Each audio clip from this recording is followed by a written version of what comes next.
निज निर्मळ तुम्ही सर्व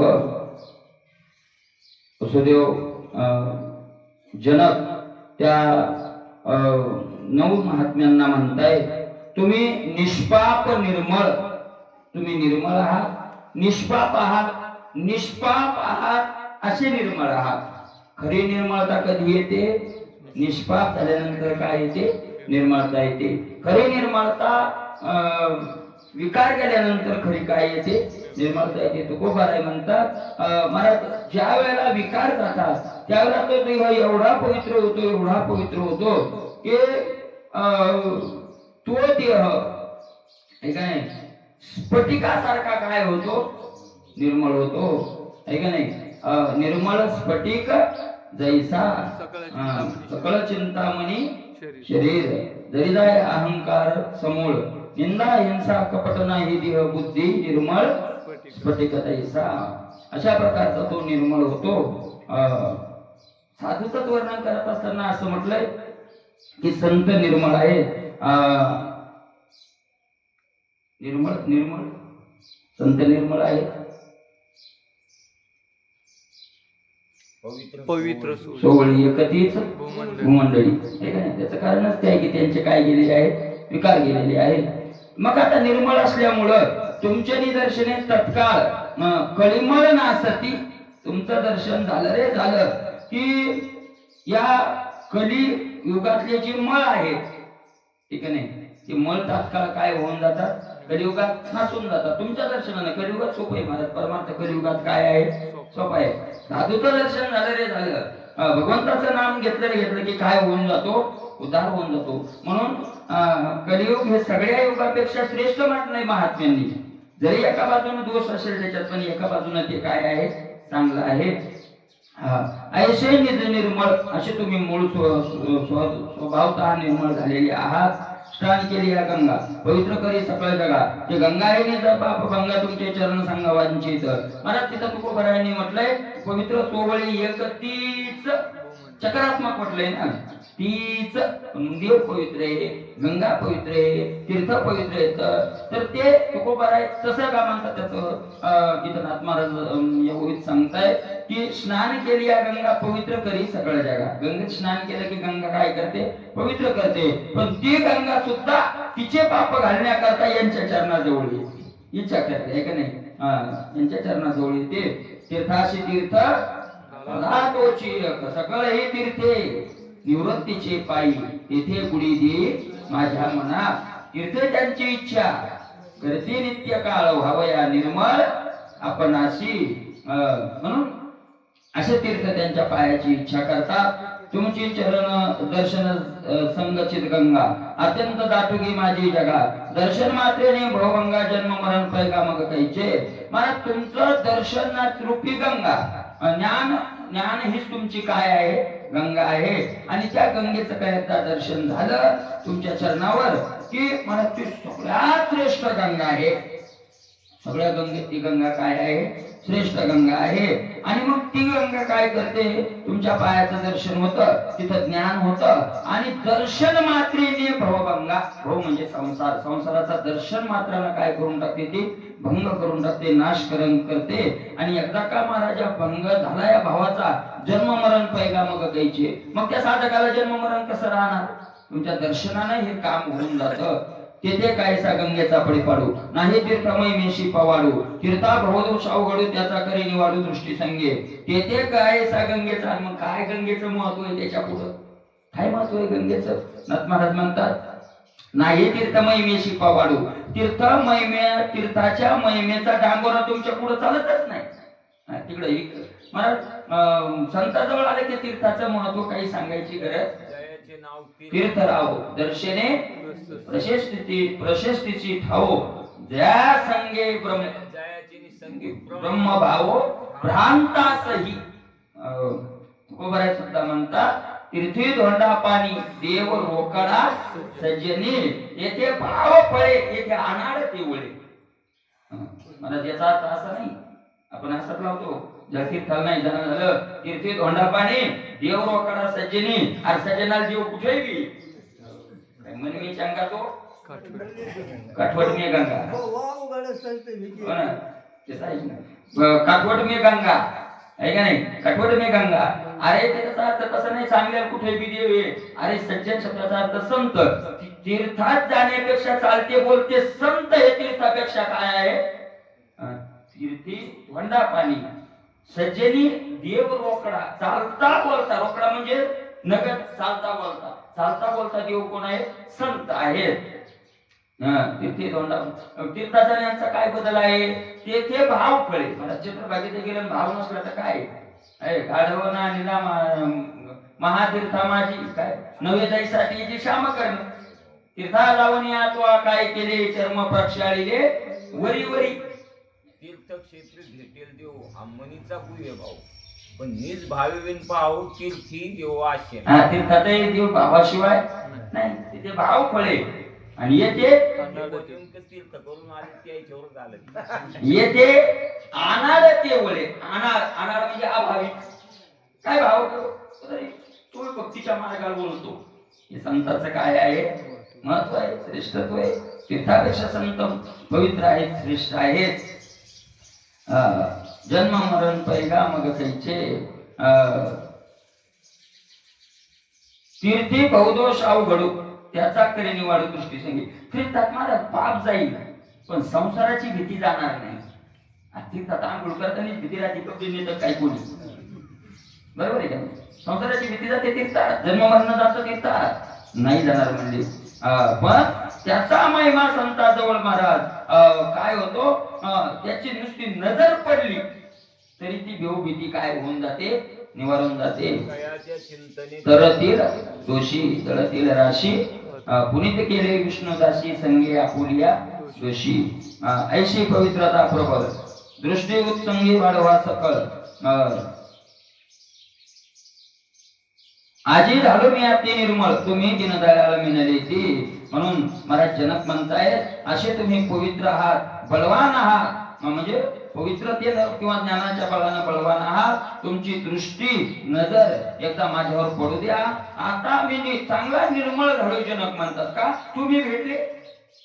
महाराज विश्वासच फळ देतो. फळ काय देतो, विश्वास देतो. विश्वासच फळ देतो. आपल्या स्पष्ट माऊलीने सांगितलं ज्ञानेश्वरीचं चिंतन करा, ज्ञानेश्वरीचे पारायण करा, ज्ञानेश्वरी ऐका, तुम्ही काय होईल तुमचा उद्धार होईल. काही नाही, तुम्ही चिंता करू नका, दुसरं काही करू नका. तुम्ही ज्ञानेश्वरी भागवत गाथा का तुम्ही सांगत राहा. माऊली ज्ञानोबराई म्हणतात देव तुम्हाला माथ्यावरचा मुकुट बनवत. बरोबर आहे ना, सांगत राहील. का आपल्याला बनवत नाही, आपला त्या शब्दावर विश्वास नाही. आपला त्या शब्दावर काय नाही, विश्वास नाही. आपण गाथा वाचून ज्ञानेश्वरी वाचून मी म्हणतो ना काय होते बाबा शेवट काय होते काय नाही करणार, काल जाणं लागते, याला विश्वास मातीत. आपल्याला आपण असं का म्हणत नाही, नरकाल जाणारच नाही मी गाथा वाचतोय असं काय काय दृढ विश्वास. पण दृढ विश्वास नुसता तितकं म्हणजे चालत नाही, त्या शब्दावरही दृढ विश्वास लागतो. आपला विश्वास नाही महाराज, ठीक आहे. काय तुकोबरायचा अभंग आहे बघा, आपला विश्वास नाही त्याच्यावर. आपण अभंग म्हणतो पण तरी आपला त्याच्यावर काय नसतो, विश्वास नसतो. तुकोबराय म्हणतात देईल तो अन्न काय आम्हा करणे अधिक संतोनी देव झाला ऋणी पुरविता दयाळ मायाळ जाणे कळवळा तरी त्याचे ध्यान देईल तो अन्न वस्त्र दाता. ऐका नाही, पैसोनी निश्चळ करी त्याचे ध्यान देईल तो अन्न वस्त्र दाता. तो दाता अन्न देईल, वस्त्र देईल, म्हणजे सगळंच देईल. तू फक्त निवांत त्याचं बसून काय कर, ध्यान कर. आपण म्हणतो अभंग, दृष्टांतही सांगतो, महात्मे जंगलात जाऊन बसले हेही सांगतो, कीर्तन करतो, पण आपण विश्वास आहे का त्याच्यावर. पुन्हा तळमळ जाते का, म्हणून आपल्याला फळ मिळत नाही. ते मामा भक्त होते, मामाजी म्हणायचे त्यांना. तर ते काय झालं, ते होते मुळात गुजरातचे होते नाही, गुजरातचे सॉरी जनकपुरीचे होते, जे सीतामातेचं माहेर आहे तिथले होते. आणि मला ते एकच मुलगा झाला, तो माणूस वाढला, खूप लहानच होतो. ती आई होती, आईने आपली बाईक होती मावशीची, आणि महाराज ब्राह्मण होते ते. आणि तिनं आपलं काम करायचं लेकरू ते वाढवलं तिनं. आणि लेकरू वाढवल्यानंतर महाराज विश्वास काय करतो, लेकरू वाढवलं. आणि मग ते एक दिवस रक्षाबंधन आलं. त्याला कळायला लागलं. मग ते पोरग करू लागले ते एकाला बलवाय आली त्याची आई, चाल म्हणे तुझी बहीण तुला राखी बांधायला बोलले, चाल म्हणे. त्या दिवशी होता रक्षाबंधन. मग हे गेलं त्याच्या मागे काय असतंय राखी बांधणं. त्यांनी पाहिलं ती बहीण वळायची राखी बांधायची. ते घरी आलं म्हणलं, आई माझी बहीण कुठे पण राखी बांधायची. ती म्हणजे बघा असं तसं काय खेळायला बोल नाही म्हणे, मला राखीच बांधायची. माझी बहीण कुठे आहे? तिने सांगितलं, बघा अरे तुझी बहीण ना नवऱ्याच्या घरी गेली रे ना. त्यासाठी मग मी चाललो तिचं लग्न केलं, तिकडे तर मी जाणार. कोण्या गावात होती? तिनं सांगितलं अयोध्येची. काय नाव आहे तिचं? सीता आहे. कारण जनकपुरीची सीता. अरे आपली सीता बहीण आपली गेली तिथं अयोध्ये, मग ती काय येत नाही आपल्या घरी. तिने सांगितलं, बाबा तो राजा आहे मोठा, तुझा जो मेवणा आहे तो मोठा माणूस आहे, राजा आहे, आणि तो तिथं त्याला येणं होत नाही. आपल्या ते मोठे लोक आहेत त्याला येणं होत नाही. मग मी जाऊ का? तिने सांगितलं, तू नको जाऊ, आपण जाऊया एखाद्या वेळेस. मी घेऊन जाईन पण तुझ्या बहिणीकडं. दाखवायचं कसं तरी, आईचा हिशोब काय फक्त दाखवायचं. मला ते 2-3 दिवस गेले आणि काही साधू चालली होती. लेकरू सुरू लागलं, कुठं चालले बाबा? आयत गेलं माझ्या बहिणीच्या गावाला, मला येऊ द्या. साधू एवढी ना ते लेकराला कशी होती, मागो मागो मागो गेलो. मला सांगितलं कुठतरी पाहिलं असेल पण गेलो होते का अयोध्येत. मला ज्याला विचार त्याला विचार, माझी सीता बहीण, माझी बहीण कुठे राहते, माझी बहीण माझा मेवणा कुठं राहतो. हसायचे लोक, हसायचे काय करणार आहे, हसायचे. एक साधू होता, त्याला विचारलं, साधून त्याचा भाव लागला. साधून सांगितलं, या देवळात जाय तुझी बहीण म्हणते. गेला तिथं मला बोलायला लागला. तर मला शेवट संध्याकाळ झाली आणि त्या याच्या शिरावर गेला, आपल्या शरीर नदीच्या, बसला रडत. मी तिथून आलो, माझ्या बहिणी माझी दया येत नाही असं तसं म्हणत बसला. मला प्रभू रामचंद्र सीतामाता संध्याकाळी तिथे आली. सीतामातेने त्याला राखी बांधली, त्याला खाऊ पिऊ घातलं, लाडू दिले आणि सांगितलं, जा आता घरी आईला सांग की मी भेटून आलो, राखी बांधून आलो, हे लाडू दे आईला. आणि तिथून पुढे त्यांचा नाही राहू शकले जनकपुरी. आई प्रसन्न झाली. ते नंतर झालं आणि मग ते अयोध्येत राहायचे. तर ते सीतामातेला बहीण म्हणायची म्हणून त्यांना मामाची म्हणायची. तर ते काहीच करत नव्हते. मला ते खूप मोठा इतिहास आहे, त्यांचं चरित्र खूप मोठे. त्यांना एक दिवस भाव निर्माण झाला, पुढे तारुण्यात आल्यावर एक दिवस भाव निर्माण झाला की 14 वर्ष वनवासाला आणि चित्रकूटावर राहिले जास्त. तर मग माझ्या बहिणीला तिथं खाली झोपावं लागत असेल. मला त्यांनी कोलंबून घेतला, चांगला डोक्यावर घेतला. कुठे गेले? चित्रकूटावर. आणि सांगितलं पलंगावर झोपायचं माझी बहीण आजपासून. मला तिथं ती घरना यावं लागलं लक्ष्मणजीला. आणि कोण्या वेशात यावं लागलं? वनवासी वेशात, वलकल घालून. सांगितलं, तुम्ही काय, तुम्ही माणसं आहे तर माझी बहीण किती कोमल आहे, रामचंद्र प्रभू भालाय, तुम्हाला दुसऱ्याची दया यायची का नाही, निष्ठुर आहे तुम्ही. माझी बहीण आजपासून पलंगावर झोपणार. हा तीन पलंगाने सगळं. रामचंद्र प्रभू म्हणजे तुझी बहीण बघून घे. विचारलं जमत. अरे माझा पती खाली झोपल्यावर मी कशी पलंगावर झोपल? मग त्यांना एक पलंग आणतो. त्यांनी सांगितलं, त्याच्या बापाला वचन दिलेले त्यांना नसतं झोपता येत. तू हा पलंग ने 14 वर्ष झाल्यानंतर मी या पलंगावर झोपेल, तू झोपतो. आई झोपून त्या पलंगावर फक्त झोपायचे. कोणी म्हणलं ना महात्मे आणि पिणे काकू, अरे माझी बहीण कोण आहे तुम्ही विचारता कोणाला? अरे जगाचा बाप माझा मेवणा आहे आणि मी कशा चिंता करू? भजनही नाही केलं माझ्या. कोणी माहिती महात्मा भजन केले? भजन कोणाला करावं लागतं? ज्याचे सामान्य नातेवाईक आहे त्याला. जगाचा बाप त्याच्या काळावर त्याची सत्ता तो माझा मेवणा आहे. आणि महाराज रामचंद्र प्रभू त्या भावानं त्यांच्याशी काय करायचे, वागायचे. कोणतं साधन होतं? विश्वास. विश्वासी तो करी स्वामीवरी सत्ता, सकल भोगिता होय त्याचे तुकोबार आहे म्हणतात. सकल त्याचे भोग, त्याचं वैभव कोण भोगतो? नौकर भोगतो का? विश्वास. कितीतरी आज करोडपती लोक आहेत महाराज, अब्जावधी लोक आहेत, बंगल्याच्या चाव्या नौकराजवळ देऊन जातात, कपाटाच्या चाव्या देऊन जातात, व्यवहार सांगून जातात. फक्त काय आहे त्यांच्यावर? विश्वास. विश्वास महत्वाचा आहे. विश्वास संपादन. आणि विश्वास संपादन कधी होतं? तुकोबारायांनी सांगितलं, त्यांच्या मनाप्रमाणे कार्य केलं की विश्वास काय होत असतो? संपादन होतो. ज्यावे आदराचे जिने स्वामी कृपा करी तेने. मालकाची कृपा पाहिजे का? आदराचे जिने ज्यावे, आदराचं जगणं जगावं. आदरणीय जगावं. लोक मला कुणाच्या डोक्यात आपला आदर वाढावा, समाजाच्या नाही देवाच्या डोक्यात आपल्याविषयी काय वाढावा. जवळजवळ आदर वाढला. स्वामी कृपा केली तेने. आदर कशाने वाढतो, काय करावं लागतं आदर वाढल्यानं? त्याचं उत्तर तुकोबाराय देतात, पाळिल्या वचने. आदर कशाने वाढतो? विचारतो बापाचा मुलाविषयी किंवा पतीचा पत्नीविषयी किंवा कोणा मित्राचा मित्राविषयी आदर कधी वाढतो? कधी वाढतो आदर? पाळिल्या वचने. शब्द पाळले. काय त्याचा काय सांगता आपल्या शब्दाच्या बाहेर नाही. तसं देवान म्हणावं की हा भक्त माझ्या शब्दाच्या बाहेर नाही. तेषामहं समुद्धरता मृत्यू संसार सागरात भवामी नचिरात पार्थ मय्या वेशित चेतसाम. भगवंतांनी सांगितलं ना, तेषा अहम समुद्धरता. पण कोणाला?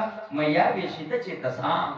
जो माझ्यामध्ये रत झालेला आहे त्याला काया वाचा म्हणे. रसगाथा असो, ज्ञानेश्वरी असो, भागवत असो, हे विनोदाचे ग्रंथ नाहीत, उद्धाराचे ग्रंथ आहेत. आणि म्हणून आपल्याला भूक येते. हे ग्रंथ कशाचे येत? उद्धाराचे. हिताशी जे जे निके ते सदाची इंद्रियाशी दुःखी. सदाची जे हिताच्या ठिकाणी चांगलं आहे ते इंद्रियांना त्याचं काय वाटतं? विनोदाची कथा गोड वाटे. तुकोबराय म्हणतात, आम्ही विनोद नव्हे विनोद उत्तर केले रंजावयाचा. ऐका नाही, कशा करता केलं? हितावरी यावे कोणी बोलिलो या भावे. या भावी बोलिलो हितावरी यावे. आपण त्या महाराज एक आपण काय केलं की उद्धाराची कथा विनोदाची कथा बनवली. आणि म्हणून आपल्याला दुःख भोगावं लागायचं. विनोदाची कथा उद्धाराची कथा काय बनवली? विनोदाची कथा बनवली. आणि म्हणून त्या विनोदाच्या कथा नाही, उद्धार नुसतं ऐकण्यानुसार उपयोग कथाचा काय नाही.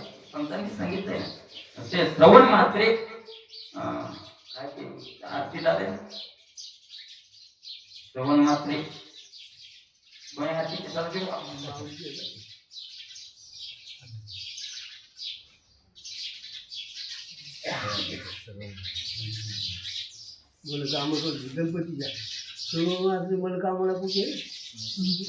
श्रवण मात्रे म्हणे कामना पूर्ती करतो. श्रवण मात्रे कशात फक्त श्रवण मात्रे श्रवण. अशा प्रकारचं आहे. असे साधू तुम्ही आहात, असे निर्मळ आहात. आणि मी आता निर्मळ झालो. मी आता काय झालो? निर्मळ झालो. भगवान शंकर पार्वती माता गंगेच्या तीरावर काशीलं आणि दोघांचं चाललं बोलणं. पार्वती माता म्हणली, देवा गंगेचं महत्व आहे की आलेला माणूस पवित्र होऊन गेला. किती लोक आंघोळी करायले, पापीच नाही राहिला. भगवान शंकर म्हणजे सगळे आंघोळी करून पापी, आंघोळी करून पापी. भगवान शंकर म्हणजे बघतो दाखवतो म्हणजे काय केलं भगवान शंकरानं? एका म्हाताऱ्या वृद्ध माणसाचं रूप घेतलं. एक गटारात पडलेलो, त्या गटारात भरली आणि भरले आणि त्या गटारात पडली. असे लोक आंघोळ करून आले की, ए बाबा अरे वर का रे पडलोय आंघोळ करताना. कोणाला दया गंगेच्या मनातली भावना पवित्र होतात ते सुद्धा. किंवा काढावरी बघून वाढलेला असतो, काढावरी ते हात लावायचं. भगवान शंकर म्हणजे हा म्हणायचे काय? एक सांगतो, ज्याच्या जवळ अजिबात पाप नाही त्यानंच हात लावायचा. कोण हात लावतोय महाराज? दुपार झाली बुवा, सगळे लोक आंघोळ करून गेली. एकाला आळ बघणार सकाळी म्हणजे ते उशिरा उठणारा सूर्यवंश मला 12-1 वाजता आला. आंघोळ केली. मग काल रे बाबा द्या मला हात. म्हणला माझा नियम माहितीये का? पाप असलं तर जळून भस्म होशील. पाप केला असलं तर तो हात लावायचा नाही. आज किंवा मला पाप लय केलेत मी पापीची, पण तरी हात येतो. म्हणजे जळशील ना, म्हणजे तुम्ही म्हणले साधू संत सांगतात ना की गंगेत आंघोळ केली की सगळे पाप जळतील. मी आंघोळ केली, आता कुठं पापी राहील? हा काय झाला? विश्वास.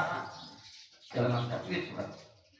आपण चंद्रभागेची आंघोळ करून वरण करतो म्हणतो आम्ही पापी येतो, आमचं काय पाहायला लागतात. आपण काय म्हणजे कशावर सांगतो मी? काय जनकाचा विश्वास आहे. मी निर्मळ झालो. कशामुळं? तुम्ही दीनदयाळ मिळले. साधू भेटले ना मला. आणि साधू भेटले की माणूस काय होतो?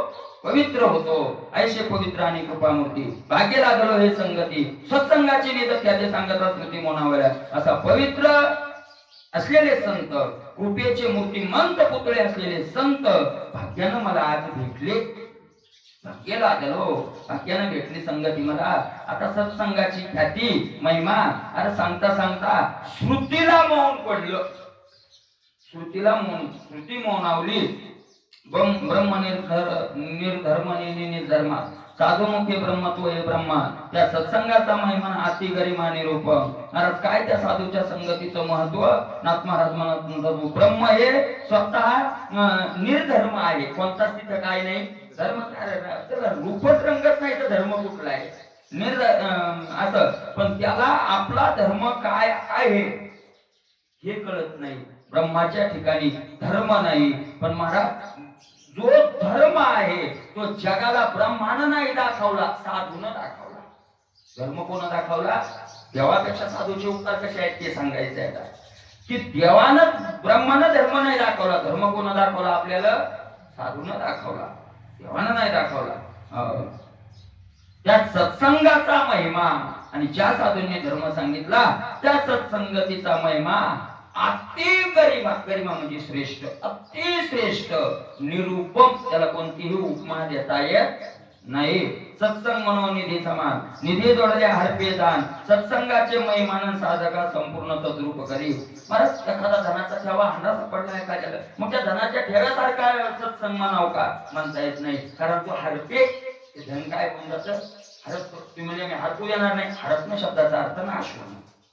धनाचा काय होऊन जातो, नाश होतो. पण संत संघाचा महिमा असा आहे की साधकाला ते साधक ठेवतच नाही, तद्रूप करतात. काय कृपा आपणासारखे करीती तत्काळ, नाही काळ वेळ दया लागी. आपणासारखे करीती सारखं करतात. बरोबर आहे का नाही. निधी संपडली सांग अत्यंत वाढी विषय भोग, तैसा नव्हे सत्संग निर्विपय सांग सुखदाता. निधी संपडली सांग भरपूर धन मिळालं. धन काय होत करतो, धन नाश करतो. महाराज द्रव्याची मागे काळाचा लाभ म्हणून या संघ खोटा त्याचा. म्हणजे काय करतं, अत्यंत वाढी विषय भोग. धन मिळालं की काय वाढतात विषयाचे भोग. महाराज एक लक्षात. धन इच्छा आहेत पाप करायच्या, पण धन नाही. पाप होते का, होते पाप. इच्छा आहे तर उन्मत्तपणा करावा वाटतोय, पण पैसेच नाही. आणि इच्छाच नाही उन्मत्त पणा करायची आणि करोडो रुपये मिळाले. हळूहळू हळूहळू हळूहळू तिच्या मार्गात तसे मित्र भेटत तसं हळूहळू काय करत राहतात, तिकडं जात राहत. धन आलं, द्रव्याचे मागे कळतात. मला धनामध्ये नाथमार्गांनी येईल पुढे 15 अनर्थ सांगितले. किती सांगितले, 15. काय जास्त धन मिळालं विषय भोग वाढवतं. काय होतं, मला धन मिळालं विषय भोग वाढवतं. पण सत्संग तसा नाही. मला धन मिळालं तर विषय भोग वाढवतं आणि सत्संग मिळाला तर निर्विषय करून टाकतो. विषयाची वासनाच काय करतात संत, विषय तोडीत नाही संत, विषय वासनाच तोडतात. उमिलियांना लाल न घोटी रसना का अंग न सुय आलिंगना प्रेताची जळत घरी नरे गवे व्याघ्र विवरा न करवे बसते अजुना तेने पाडे दयाशी विषय वार्ता नावडे. विषय आवडे नाही वार्ता. महाराज आपल्याला विषय भोगाय नसले तरी विषयाच्या वार्ताला आवडतात. सांगतात अरे काय तूप होतं आमच्या शिपी भरायची असं तूप खवलेच्या खवले निघायचं. म्हणजे विषय वार्ता यायला म्हणतात. या काय विषयाचे आता विषय आहेत का, विषय नाहीत ना, ते संपले ना आता. पण विषयाच्या काय आहेत आता, वार्ता. वार्ता आहे वार्ता. विषय वार्ता नावडे आणि साधू संगती विषय वार्ता नावडे. तो भरायला आवडत नव्हते म्हणून मग आता मग पासी नका वधू प्रपंच काय साधका संपूर्ण सद्रूप करी. इंद्रिया स्वानंदू विषयाविन परमानंदू ऐसा करीती निध बोधून असा अगाध साधू निध महिमा. महाराज काय करतात ते इंद्रियाविन स्वानंदू आनंद देतात, पण इंद्रिय वाचून. महाराज आपल्याला विषयाचा आनंद घेण्याकरता इंद्रिय लागतात. विषय तर लागतात, इंद्रिय लागतात. नुसती इंद्रिय असून चालत नाही, त्याच्या बरोबर चित्त लागतं. मला नुसतं इंद्रिय विषयाचा संबंध जरी आला आणि चित्त तिथं नसेल तर त्याचा आनंद सेवन करूनही घेतल्या जात. जात नाही का? कधी कधी जर माणूस जास्त टेन्शन मध्ये असेल, दडपण असेल काही, कारण माझा जेवायला बसला तर दुसरे खायल्यावर सांगते भाजी आळणी होती का खरट होती, त्याला आळणी लागत कळत, कारण त्याचं चित्त तिथं नसतं. चित्त विषय लागतात. त्रिपुटीचं वर्णन करत असताना विषय, इंद्रिय आणि त्याचा संबंध. भोग, संबंध म्हणजे भोग. कधी विषय असतात, इंद्रिय असतात, भोग नसतो.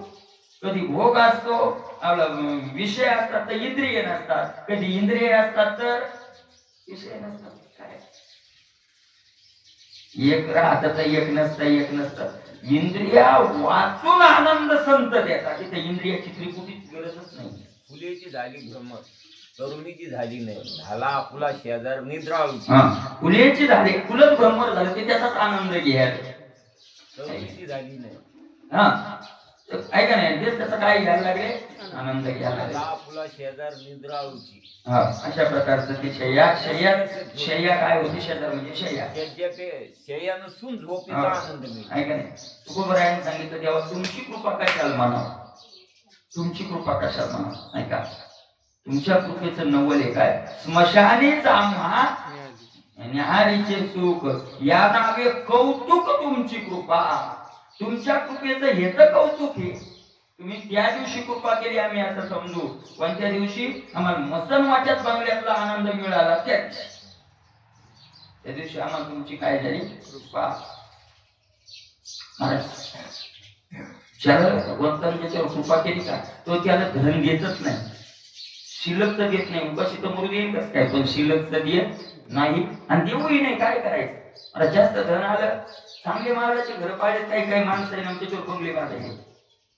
पहिले असे होते की महाराज एखाद्या 2-3 पिढ्या पुन्हा थकले असतात त्याच्यात. काय धन आल्यावर काय एकदम तुम्हाला म्हणतो, पहिली धन कमवायला टाइम गेला, त्याच्यानंतर पुन्हा घर बांधायला टाइम गेला, आणि तो घरात राहायला मग टाइमच नाही राहिला. मग कुठे आहे का राहिला का टाइम राहिलाच नाही. इंद्रियाविन स्वानंद, विषयाविन परमानंद. विषयाशिवाय आनंद आणि परमानंद, परम म्हणजे श्रेष्ठ, त्या आनंदाचं वर्णन तुकोबराय करतात. आनंद आतुय नित्य निरामय, जे का निज ध्येय योग्याचे. आनंद कसा आहे? तो आनंद आहे, नित्य आहे आणि निरामय आहे. नित्य आनंद आहे, तो आनंदाचा गंध आहे. नित्यानंदा पुढे आनंद तो कोण? विषय सुख पायी. क्षीण म्हटलं विचार आहे, ते विषय सुखच काय आहे? ऐसा करीती निज बोधू, असा ज्ञानाचा बोध साधू करतात. म्हणून आगात साधूचा महिमाय. निमिषार्ध होता सत्संग, तेने संगे होय भवभंग. यालागे सत्संगाचे भाग्य, साधकचा भाग्य जाणती. निमिषार्ध होय, निमिष अर्ध निमिष, नुसतं निमिष आहे नाही. निमिष कशाला म्हणतात? डोळ्याची पापणी लवायला जेवढा टाइम लागतो त्याला निमिष म्हणतात, आणि त्यातला अर्धा टाइम. निमिषार्ध सत्संगती, वास वैकुंठी कल्पांती, मोक्षपदे येती. ती विश्रांती बापुडी. चारी होऊन ते तिथे विश्रांतीला मोक्षाचे सगळे चारही मोक्ष येतात. निमिषार्ध, अर्ध निमिष सत्संग काय होतं? तेने होय भवभंग, तेने संगे भवभंग होय. त्यांच्या संगतीने संसार रूपी संसाराचा काय होऊन जातो? नाश होऊन जातो. या लागी सत्संगाचे भाग्य. म्हणून सत्संगाचं काय भाग्य आहे हे जाणतात, पण कोण? साधक सभाग्य जाणत. दोन उपाध्या लावल्या जाणत्याला, दोन. साधक सभाग्य जाणती. साधक जाणती, पण साधक कोणाला म्हणतात? साधनावर जो आरूढ झाला त्याला काय म्हणतात? साधक. भजन वेगळं, साधन वेगळं. तुम्ही पहा, साधू गेले तर साधन म्हणते, साधू विचारतात भजन साधन क्या चल रहा है, विचारतात आपल्याला. म्हणजे भजन वेगळं आणि साधन वेगळं. भजन करणं त्याला भजन म्हणावं, आणि साधन कशाला म्हणावं? विषयाकडे असलेल्या इंद्रियाची धाव, विषयाकडे असलेल्या चित्ताची धाव माग वळून अंतर्मुख इंद्रिय करणं याला म्हणतात साधन. इंद्रियाला विषयापासून तोडणं आणि अंतर्मुख करणं याला काय म्हणतात? साधन. आहे का नाही? आणि मग भजन त्या निमित्ताने केलं तर भजन साधन. भजनच काय होतं मग? साधन. आपण भजन करताना तशी भावना पाहिजे, तेव्हा ते भजन साधन होतं. भजन साधन होत नाही. ते भजन साधन कधी होतं? त्या भजनाच्या पाठीमागे ही इच्छा पाहिजे की आपले इंद्रिय हे भजन याच्यासाठी करायलोय की इंद्रियाचा विषयाचा काय तुटावा? संबंध तुटावा आणि देवा देव भेटावा. त्याचा संबंध तुटून काय करावा? देव भेटावा. देव भेटावा इतकं ज्ञान नसलं आपल्याला तर देव भेटावा ही जरी त्या भजनातून इच्छा असली तर देव मग ती पूर्ण क्रिया करून घेतो आणि सोडावं सुटतच ते. गौतम महाराज विषयाचा इंद्रियाचा संघ तुटायला लागला की नाही. तुम्हाला समजा स्वर्गात प्रत्येकाला जायचं नाही. कोणाला नाही जायचं? स्वर्गात प्रत्येकाला जायचे पण मरायचं कोणालाच नाही. स्वर्गात जायचे मरायचंय का? मरायचं नाही आणि न मरता स्वर्गात न मरणे निर्विवाद स्वर्गाला प्रत्येकाला जायचंय पण मरायचं नाही. तसं देव प्रत्येकाला मिळवायचं पण विषयाचा इंद्रियाचा संबंध तुटू द्यायचा नाही. म्हणताय पैमाय पुढोनी बालक काळे नेता एकुलते एक भये का उदक तुटकामिना तैसे इंद्रियाचे घर सांडिता युगांत होय थोर. युगाचा अंत झाल्यासारखा होतो असं ते इंद्रियाची विषयाची ताटातूट करताना काय होतं? ते वीर विराग साहती. वीर ते काय करतात? सहन करतात. नाही का नाही? निमिषार्ध सत्संग होता. सत्संग संत चरणी ज्याचा साधक जाणती. हे कोणाला कळतो? साधूचा महिमा, संगतीचा महिमा साधकाला. पण प्रत्येक साधकाला कळत नाही. साधकांमध्ये जे सभागी, साधकांमध्ये जे भाग्यवान त्यांना तो काय होतो? प्रत्येक साधकालाही कळत नाही. साधक सौभाग्य जाणती. संत चरणी ज्यांचा भाव भावे तुष्ट ते संत स्वयमेव. संत सन्निधी मात्रे पावन संसार वायू सोय. संत चरणी ज्याचा भाव, संताच्या चरणावर ज्याचं प्रेम आहे, भाव आहे, श्रद्धा आहे, विश्वास आहे, भावे तुष्ट ते संत स्वयमेव. संत कुठं पाहावं हे अडचणी ना. आपल्याला काय करतो महाराज? संत आहे का नाही? आपण एखादा बाहेरच्या शृंगारीपणाला पाहू नये त्याला काय म्हणू? आपण संत म्हणू. नाथ महाराज म्हणतात तुम्ही श्रद्धा ठेवा, विश्वास ठेवा आणि विश्वासानं भजन करा. काय होईल? भावे तुष्टते संत स्वयमेव. स्वतः संत तुमच्याकडे येतील. तुम्ही जाऊ नका संताकडे. स्वतः संत काय करतील? तुमच्याकडे येतील. घरी येतील संत. तुम्ही जिथं आहात तिथं येतील संत. सन्निधी मात्रे पाहावं संसार. आणि त्यांची सन्निधी झाली की संसार वावो. वावो म्हणजे व्यर्थ. सगळा संसार काय होऊन जाईल? व्यर्थ होऊन जाईल. नाना विकार विषय विधी संसारू बळत्वे बाधी. त्या संसाराची अवधीन दान त्रिशुद्धी सत्संग नाना विकार विषय विधी. महाराज या विषयाचा विधी, विधी म्हणजे विशेषवण करणं. हे कशाला कारण आहे? विकार जास्त विषय. रोगारोग काय भोगे रोगा जोडून या दिले आणि का तुको बराय म्हणतात. आरुचिते होका. आता सकाळ देवा डॉक्टर मागणी एका विषयात रुची राहू देऊ नका माझी. आरुची, आरुची म्हणजे रुची नसणे, आवड नसणे. का नको तुम्हाला विषयाची आवड? कारण भोग हे रोग आहे. भोग भोगला की शुगर होते. नाही म्हणजे साखर खाल्ली की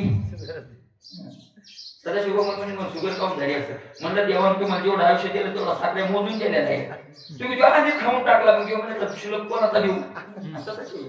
मला जेवढं आयुष्य तेवढे भोग काय केलेले आपल्याला दिलेले, त्याच्यातून हाती सेवन केलं मग पुढचं दुसऱ्याचा हिस्सा मला देणार आहे. मग तो घेतो.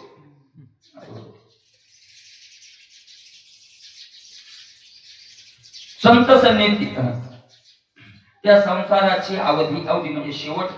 जाण त्रिशुद्धी सत्संग. संसाराचा शेवट फक्त कशा नव्हतो? संताच्या संगतीनं. दीपाची संग प्राप्ती निशेष कापुरत्वाची शांती. देवी झाली या सत्संगतीन संसार निवृत्ती क्षणार्धे. महाराज अग्नीचा संबंध आला रे आला की कापुराची काय होऊन जाते? कापुराची वाटी हाईच समाप्ती, राग सुद्धा शिल्लक राहत नाही. तसं सत्संग झाल्यानंतर समूळ संसाराची काय होते, कारणासह कार्याची निवृत्ती. संसाराचं कारण जी माया, ती मायाच राहत नाही, तर मग संसार कार्य कुठं राहणार आहे. हे तुमचे सत्संग भाग्याला पावलं औचिती आत्यंतिक क्षम काही शर्यतीन प्राणी पावती ते सांगा.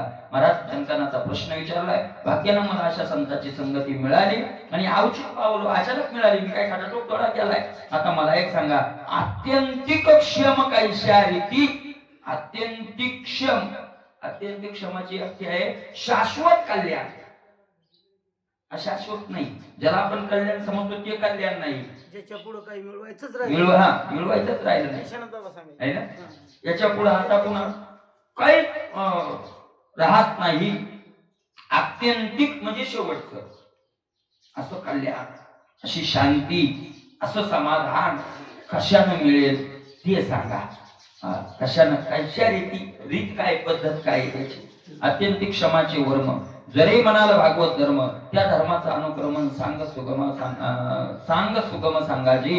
आत्यंतिक क्षम मिळवण्याचं वर्म जर भागवत धर्मात असेल तर ते तो धर्म कसा आहे ते सांगा, तो कसा करावा ते सांगा, त्याचं स्वरूप काय ते सांगा. असं 9 जणांना, त्या महात्म्यांना जनकानं प्रश्न केलेला आहे. परिसावया भागवत धर्मी श्रवणाधिकारी असो जरी आम्ही, तरी कृपा करून तुम्ही सांगावे स्वामी सकळ धर्म. आणि पुन्हा हे ऐकण्याचे आम्ही अधिकारी असेल तर सांगा. अनाधिकाऱ्याला सांगून फायदा होत नाही. हृदया विश्वासी त्याशी बोध कैसा व्यर्थ आपली वाचा शिनवू नये.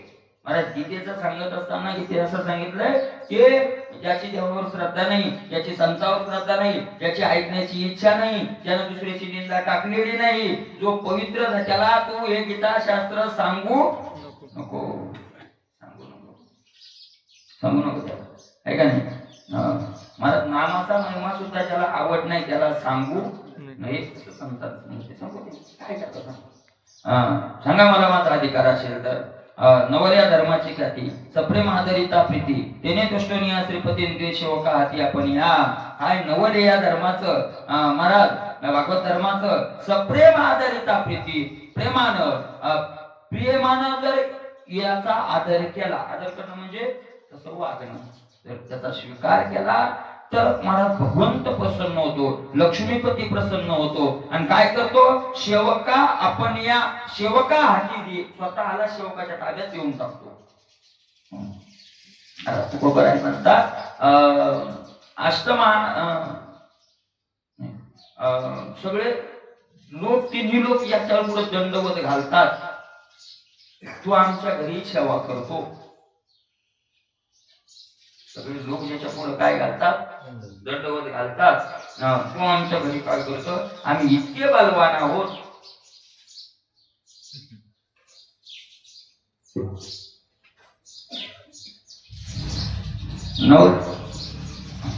अजन्मा या नामाची ख्याती वेदशास्त्री मिरवी श्रीपती, तो भागवत धर्माची या प्रीतीन सोशी जन्म पंक्ती भक्ताची आपा. काय महाराज, हा अजन्म आहे, याला काय नाही, जन्मच नाही, अजन्म आहे. आजन्म असलेल्या देवाच्या नामाचं काय महत्व आहे म्हणजे ऐका महाराज. वेदशास्त्री मिरवी श्रीपती, श्रीपती नामाची ख्याती वेदशास्त्र मिरवी, त्याच्या नामाचा महिमा कोण मिरवलाय, वेदानं. भरत गोगराय म्हणतात पहावे पुराणी विचारुनी, पहावे पुराणी. तुला जर खोटं वाटत असेल तर कुठं विचार, नरगती छायाच्या मंत्रात सुखेतो घरा विश्वासाच्या म्हणी. काय पाहावं, नरगती छायाचं जावे मंत्रात सुखेतो घरा.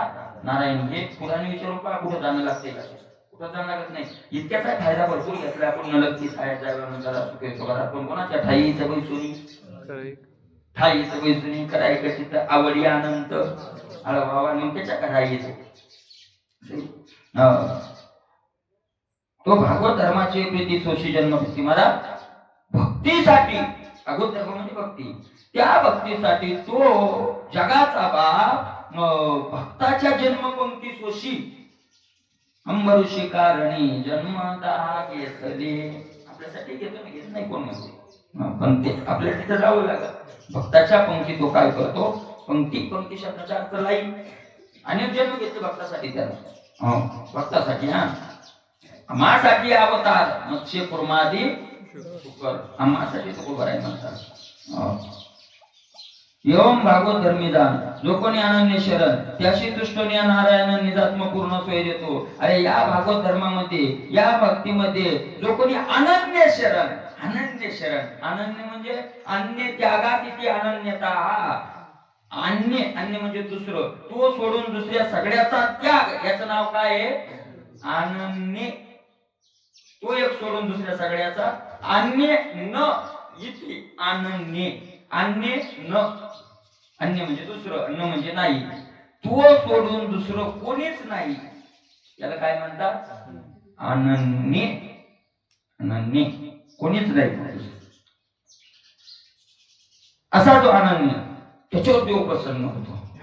त्याशी तुष्टोनी नारायण, त्याच्यावर देव प्रसन्न होतो. काय करतो प्रसन्न हो? निजात्मता पूर्ण सोय दे. आपलं मूळ स्वरूप त्याच्या हातात देऊन टाकतो. देव प्रसन्न झालं धनसंपत्ती देत नाही, आणि धनसंपत्ती देत असेल तर त्याची अवकृपा झाली आपल्यावर महाराज. त्याची काय झाली मग? अवकृपा. त्याची कृपा झाली नाही, त्याची अवकृपा झाली.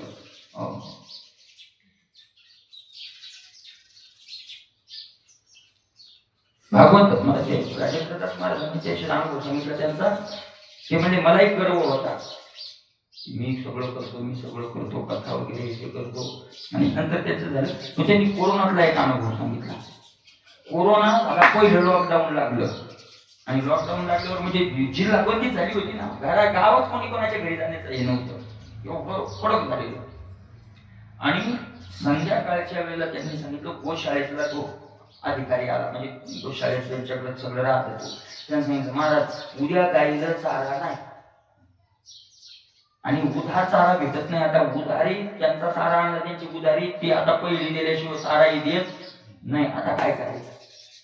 चारा नाही. त्यांनी सांगितलं काय करायचं? त्यांनी सांगितलं खरंच मला इतकंही असं धसकन झालं नाही, काय करायचं? गाई आपल्या थोड्याच्या आहेत. गाई कुणाच्या आहेत?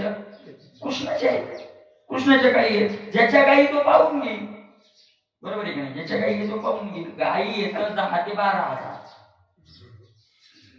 ज्याच्या गाई तो पाहून घेईल. पण नुसतं तसं म्हणण्यावर होत नाही. आपण तसं म्हणून त्यांनी सांगितलं, फक्त मी एक सांगतो काय, जोपर्यंत गाई उपाशी आहे तोपर्यंत मी पाणी सुद्धा घेणार नाही.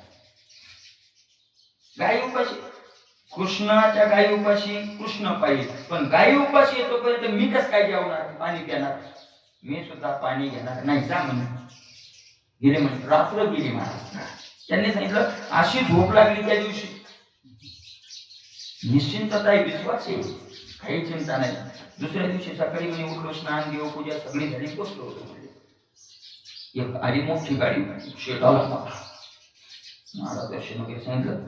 त्यांनी सांगितलं मी त्याला पाहिलं नाही, त्याची माझी ओळख नाही, कधी आमची भेट नाही.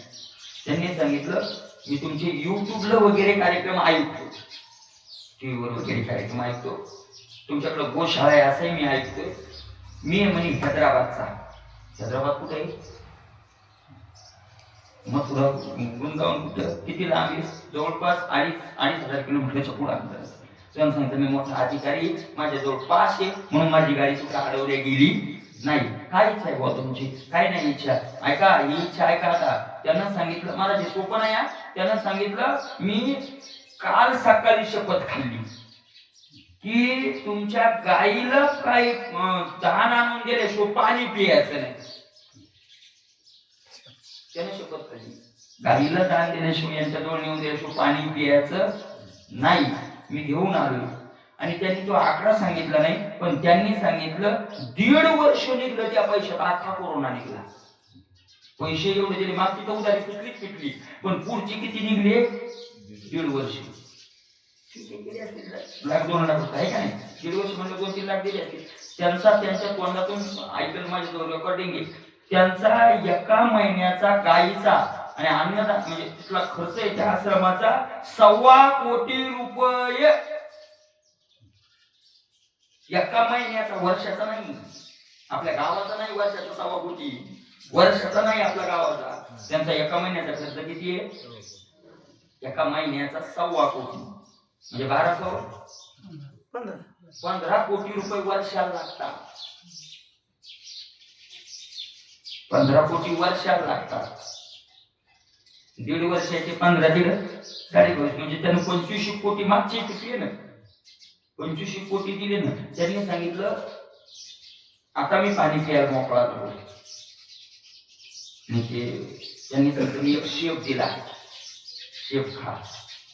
त्यांनी मला खाऊ घातला, म्हणले त्याने खाल्ला.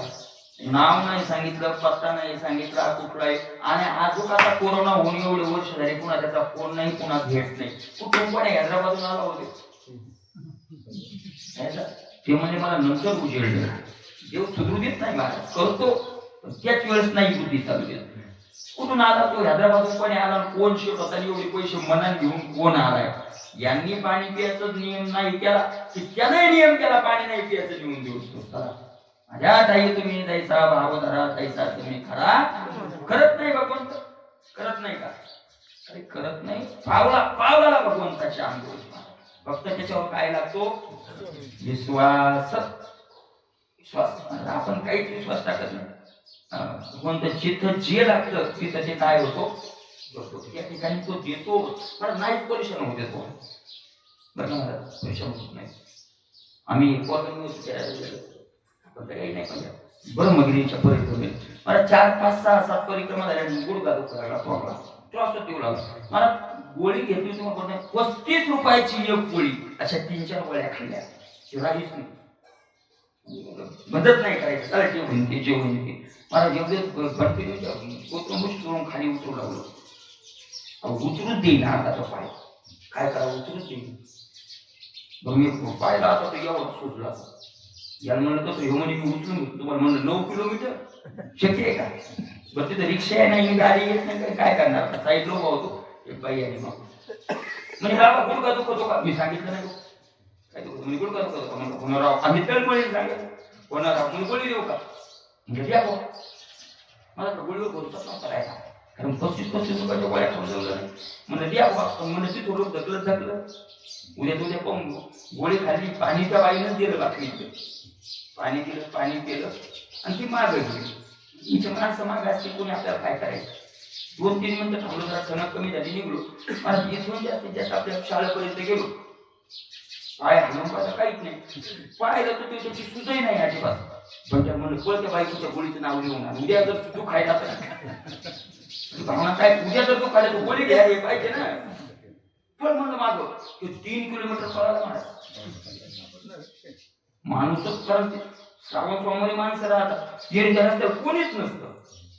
आम्हीच दोघं होतो, मागं पुढं कोणीच नाही. जंगलात तिथं 3 किलोमीटर तिथून फोन केला म्हणे मी इथपर्यंत आलो. ती बाईक नाही म्हणलं या का सापडत नाही, आता नाही का. आणि तुम्हाला सांगतो त्याच्यानंतर मी तुम्हाला थोडं सांगत नाही, आता 80 किलोमीटर एका दिवसात चाललो, पुन्हा तोंडला नाही दुसरा. एक वर्ष याच्या त्या त्र्यंबकेश्वरच्या वारीला जायच्या अगोदरच्या वर्षी माऊलीच्या दिल्लीत मला 6-7 दिवस बसून जावं लागलं त्या टोंगळ्यामुळे. आपणच गेलो नाही बसून, पायच टाकू देतो. तो नेहमीच त्रासच होणार, चालायला की दुखायचा. त्या दिवशीपासून 80 किलोमीटर एका दिवसात चालून पाहिलं, दुखलाच नाही. आपला तर काहीच विश्वास नाही, तरी भगवंत जाग्यावर काय करतो आपल्याला. आता त्यांचा तर विश्वास आहे महाराज त्या महात्म्यांचा. का करणार नाही? का करणार नाही? करावंच लागेल त्याला. काय करायचं करून मला तुम्हाला एक सांगतो. ज्याच्या हे काय का, आता आपण नाशिकला जाणार आहेत माणसं समजा, किंवा कोणी कुठं जातं. माणसं पैसे नेतात का नाही? लागतात तेवढे नेतात का नाही? लागतात तेवढे नेतात. पण आता मला पैसे सांभाळायची लई भीती, किस्सा आणि ते काय होत असतो. जास्त लांब जायचं तर 10-20 हजार लागतात.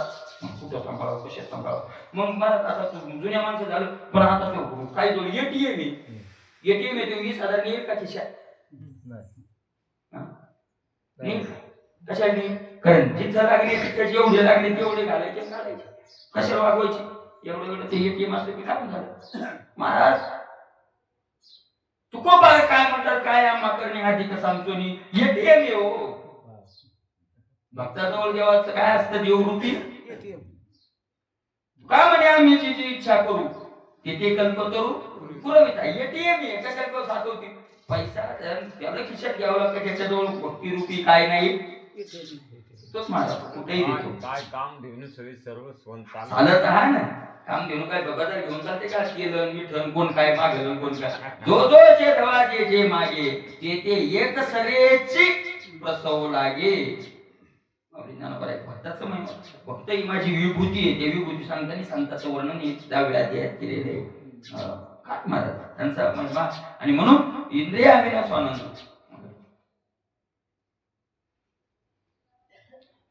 नवल्या धर्माची स्वशी जन्मपंक्ती भक्ताची. भक्ताच्या तो काय करतो इतकंच नाही, हे तर बोनस आहे.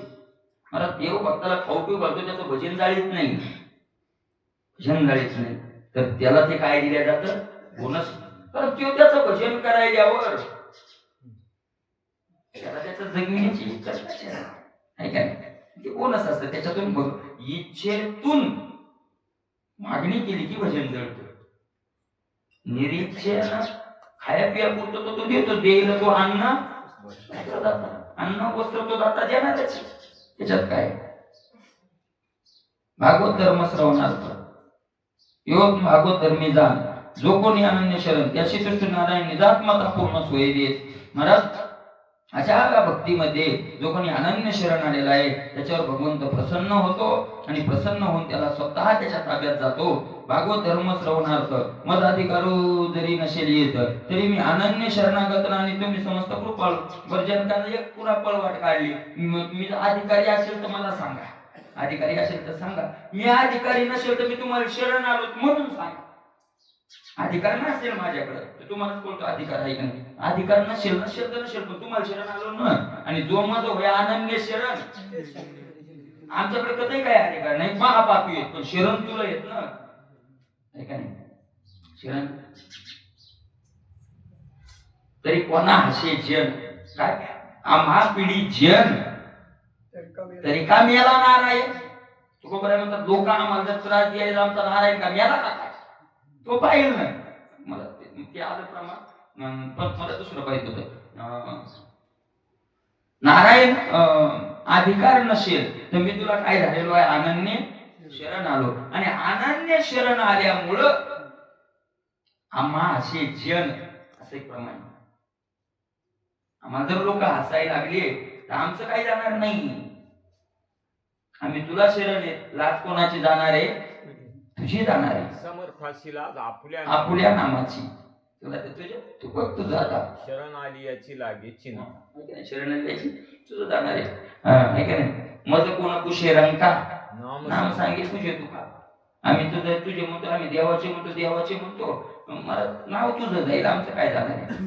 भूतदयेचे निरारले पण तुमच्या काही वसंडे पूर्ण, तुम्ही दयानिधी संपूर्ण दिनोद्धरण तुमचे नाही. तुम्ही कृपाळू आहात, भूता जीव मात्राविषयी दयेनं तुम्ही निधारलेले आहात, म्हणजे परिपूर्ण आहात. दया तुमच्याजवळ, दया संता भांडवल, संताचं भांडवलच काय आहे, दया. असे तुम्ही दयेचे सागर आहात. दिनाचं उद्धरण करण्याकरता तुम्ही अवतार घेतलेले आहात. जेत तुमची कृपा पूर्ण, तेत नर आहे जन्म मरण, सर्वाधिकार संपूर्ण सहज आपण ओळगे. जेत तुमची कृपा पूर्ण, त्या ठिकाणी तुमची पूर्णतः कृपा होते, तेत नर आहे जन्म मरण, त्या ठिकाणी जन्म मरण राहत नाही. सर्वाधिकार संपूर्ण सहज आपण ओळंगे. आणि महाराज ऐका, आपण याचे दोन अर्थ करता येतील. आपण सर्वाधिकारी आहात, संपूर्ण आहात, आणि म्हणून तुम्ही सहज ती कृपा करता, किंवा तुम्ही ज्याच्यावर कृपा करता तो सर्वाधिकारी होतो आणि संपूर्ण होतो. तुम्ही आपण सारखे करते म्हणजे तुम्ही तसे आहात. आणि हरी तैसे हरीचे दास नाही तया भयमोह चिंता, त्याला भय नाही, त्याला मोह नाही, त्याला चिंता नाही. आणि हे त्याच्यासारखे झाले म्हणून यांनाही भय नाही, मोह नाही आणि चिंता नाही. तो कृपेचे तुमच्या कृपेप्रती आन सामर्थ्य नाही येते, ऐसे जाणून निश्चिते शरण तुम्हाते मी आलो. तुम्ही कृपेनं परिपूर्ण आहात, आन सामर्थ्य नाही येते, आणि उद्धरून जाण्याकरता दुसऱ्या कोणातही सामर्थ्य नाही असं मला कळालं, असं माझा निश्चय झाला. म्हणून शरण तुम्हाते मी आलो. आणि म्हणून तुम्हाला मी काय झालेलो आहे, शरण आलेलो आहे. कायसे ज्ञातीपणाची लाज, येथे तुमचे कृपे माझे काज, ऐसे विधे प्रार्थने द्विजन चरण रज वंदिले. महाराज जनकांनी पाय धरले आणि प्राय धरून सांगितलं, कायसे ज्ञातेपणाचे लाज आहे का नाही, येथे तुमचे कृपेचे काज. ज्ञानेपणाचा मोठेपणा कशाला पाहिजे, कशाला पाहिजे, लाज येते. ज्ञानाचा मोठेपणा ही लाज येण्यासारखी गोष्ट आहे. ज्ञातेपणाची लाज, त्याचा अर्थ असा लावायचा की ज्ञानाचा मोठेपणा ही गोष्ट कशी आहे, लाजीरवाणी. ज्ञानाचा मोठेपणा नाश करणारी आहे का नाही. मग मला काय करायचं त्या ज्ञानावरून, ज्ञानाच्या मोठेपणावरून. माझं काम कशाची आहे, तुमचे कृपे माझे का, तुमची कृपा व्हावी एवढंच माझं काम आहे. तुमची कृपा झाली, काम झालं. असं विदेही जनकांना प्रार्थना केली, चरण धरले. ऐकून विदेहाचा नम्र प्रश्न, संतोषले नवही जन तेची श्रीमुखे नारद अपहरण करीने रूपन वसुदेवा. विदेह जनकाचा असा नम्रतेनं प्रश्न ऐकला, नवही महात्म्यांना आनंद झाला आणि तेच कथा नारदाच्या मुखातून वसुदेव श्रवण करायला लागले. अशा प्रकारे इथून पुढे अनेक प्रकारचे प्रश्न आणि त्याचे उत्तर आपल्याला ऐकायला मिळणार आहे. कुंडली गौरी विठ्ठल.